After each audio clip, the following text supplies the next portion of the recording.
Hey guys, it's Mike here from ProPhysio Plus, and today we'll be talking about lateral epicondylitis, more better known as tennis elbow. So when it comes to this kind of injury, we really want to know what the anatomy actually is. So what is the lateral epicondyle?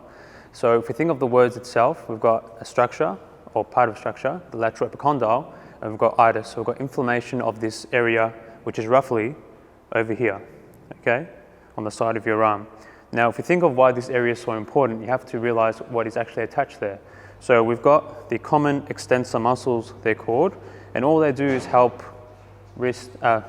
cause wrist extension and as well as other movements, okay?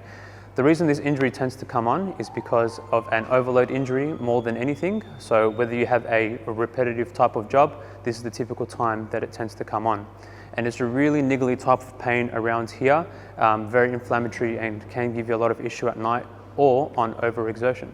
So there's a few things you can do to help essentially increase your load and increase your tolerance when doing certain activities to make sure your body can then create these adaptations and can essentially take the activity that you're doing.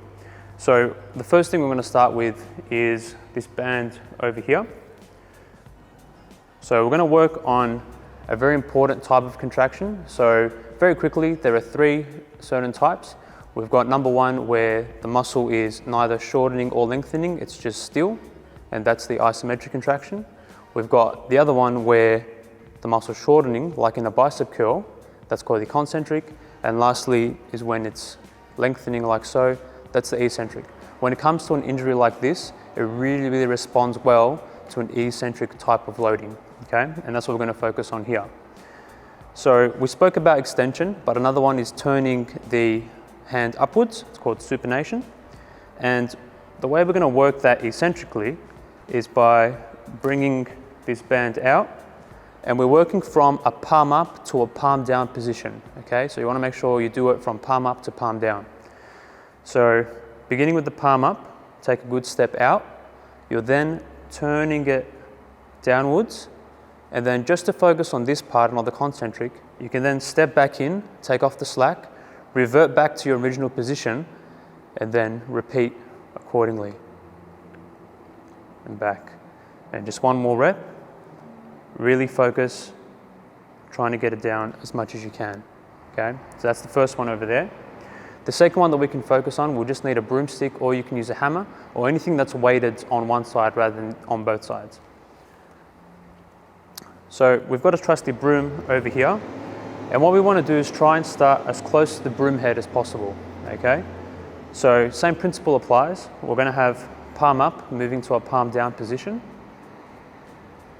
going up, turning it down, focusing slowly on that part, and just focus on bringing it back to its initial position with your other hand, just so you can focus on the eccentric portion of the movement. So again, palm up to palm down, and bringing it back. As you get stronger, you'll find that you'll be able to slide a bit further down, creating a bit more torque at the joint, and then as you spin it over now, it's a bit harder than it was at the beginning. In terms of what you should watch out for when loading up this kind of activity, you really want to keep it max around that 5 to 7 range. You don't want to pass that point there, but at the same time, you don't want to make it too low. We really want to drive adaptations when it comes to loading up this lateral area over here. So you really got to challenge yourself a bit, but again, it's a fine line between, yes, getting stronger, but not aggravating what you're initially experiencing. So give that a shot, let us know how you go, and I hope it serves you well. Thanks, guys.